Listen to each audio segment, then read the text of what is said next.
Hey guys, today I'm bringing you another video. Today I'm going to be doing a fanfiction. What if Anakin never turned to the dark side? Now I think this one's a really cool one. I'm really happy with how this one came out.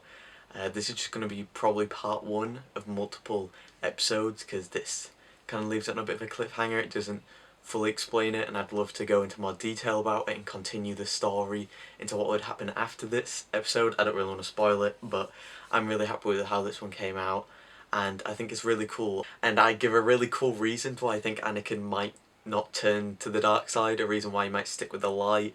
I think it's really cool. I really enjoyed playing around with this, and I don't know, I just love doing them. It's so cool I can just picture it in my mind, and I hope I conveyed it as well as I picture it in my head, of this epic scene, these really cool moments.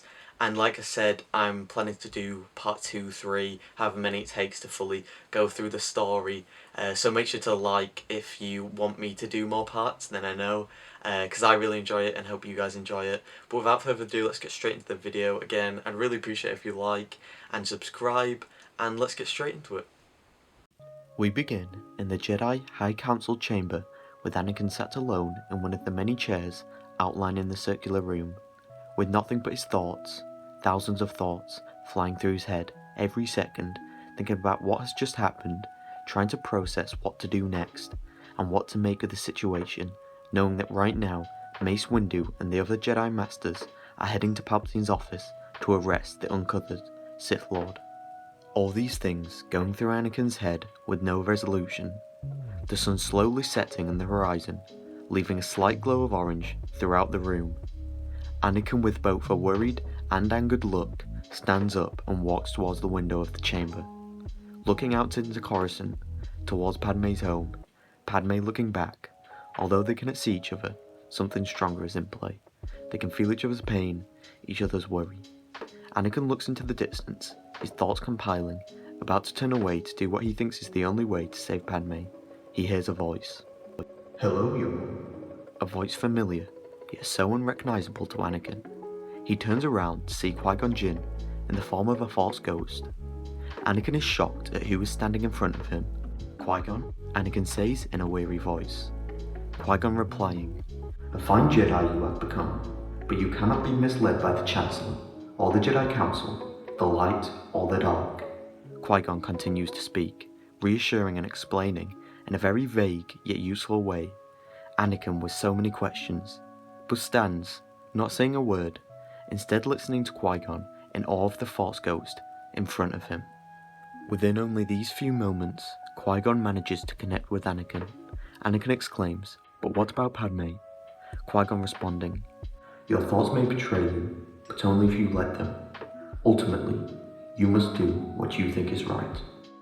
Qui-Gon's spirit dissipates as the sun continues to lower over the horizon, the orange glow weakening.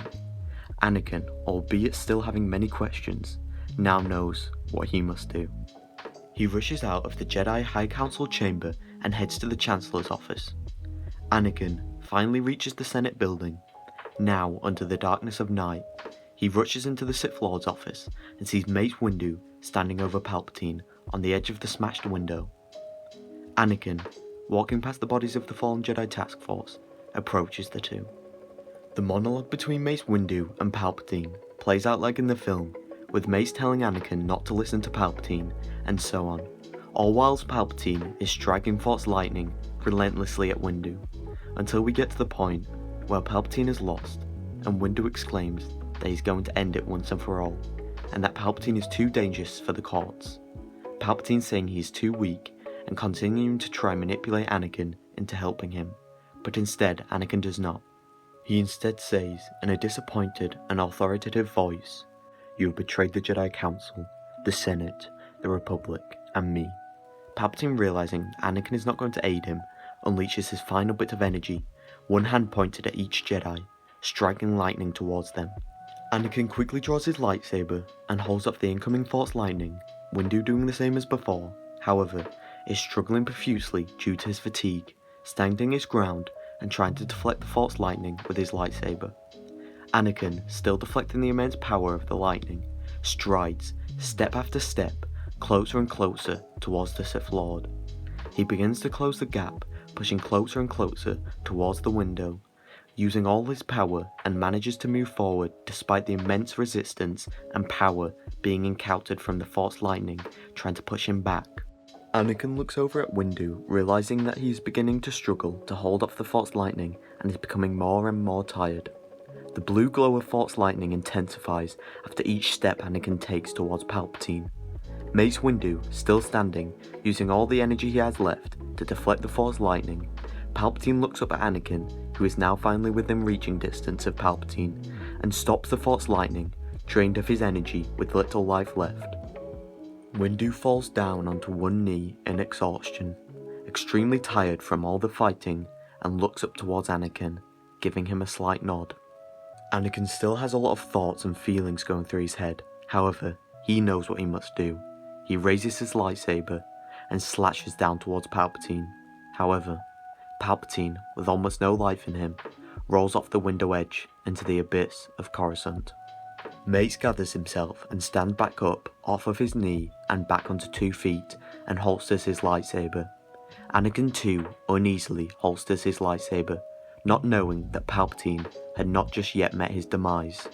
Instead, he had fallen safely, but not without injury, into a speeder that was being piloted by no other than Maz Amedda, Palpatine's trusty vice chair, who had been waiting for him in the speeder outside a lower level of the building, being contacted by Palpatine only moments before to wait for him below.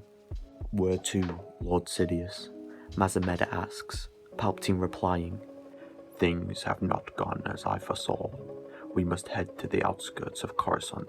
From there I will proceed with my contingencies." "As you wish, my lord. And what about Skywalker?"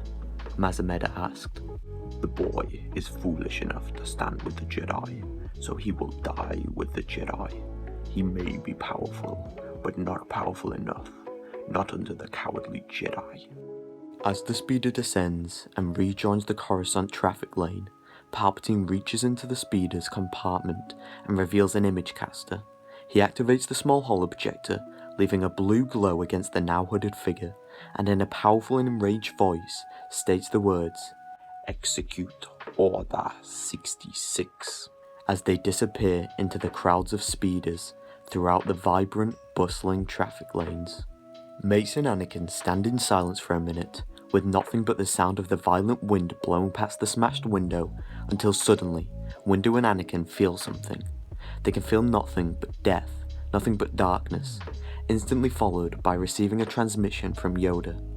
Windu takes out his image caster, as Anakin walks over to him, glass crunching underneath his feet as he walks. The 2 Jedi, now standing beside each other, answer the incoming transmission. Yoda tells the 2 about what he has felt within the Force, as have they, and tells them about the betrayal of the clones. Windu then informs Yoda about them defeating Palpatine. "Defeated Palpatine may be, yet somehow a darkness within the Force, stronger and more dangerous than ever, I feel," Yoda says in a concerned voice, continuing by telling the Jedi of what they need to do. "Regroup at the temple, we must. Send an emergency message to the remaining Jedi, you will, and inform them that return to the Jedi Temple they must. However, worry how many will return. I do. Return to the temple, I will. But first, something I must do, there is. May the Force be with you." "And also with you," Mace Windu replies. The transmission ends, and the 2 begin to think. Anakin pacing back and forth across the room. "How could this have happened?" he says, in an enraged voice. "We defeated the Lord of..." Windu looks up at Anakin, Anakin looking back. Anakin runs out of the Chancellor's chambers. Windu shouts, "Anakin, wait." Anakin runs down the stairs and corridors of the Senate building, Windu chasing after him, until he finally reaches the street level.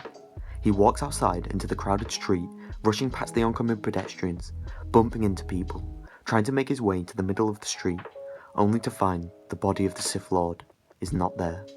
He looks back at Windu, who has now just caught up to him, and is standing a bit behind him, as Anakin says, "We never defeated him."